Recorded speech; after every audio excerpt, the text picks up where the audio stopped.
This is Dr. Al-Hadid, and the topic is the great debate, President Barack Obama. And Dr. Al-Hadid, I think you've given us some information relative to the whole situation of race as far as President Obama is concerned. Let's look at another very, very unusual, controversial area, and that is religion. What about the great debate and his religion? Well, you know, when you look at the life of President Obama, his father was Muslim from Kenya, the Luo ethnic group there in Kenya.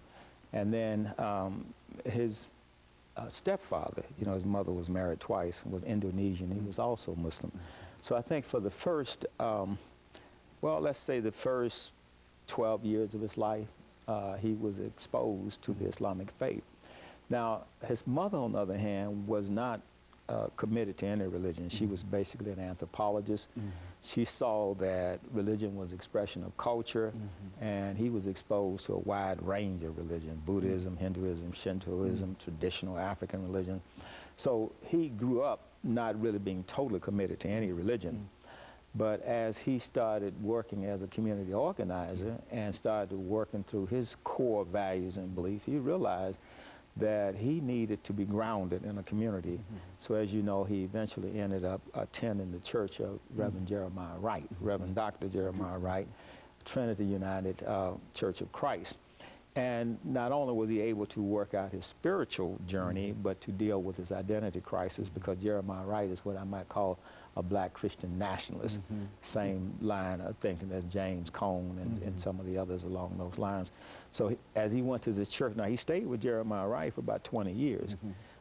His wife attended the church, his children were baptized there, he was baptized there, so he became committed to Christianity. And I think it's inappropriate for people to keep labeling him as Muslim when he's not. Especially when he's been in the church, in the Christian church for the last 20 years. Yes, you know, and, and some people leave the impression as if he just ran across Reverend Wright a couple of years, last year or something. Right, on the campaign, you see, but he was involved with that. He was involved in the church for at least 20 years.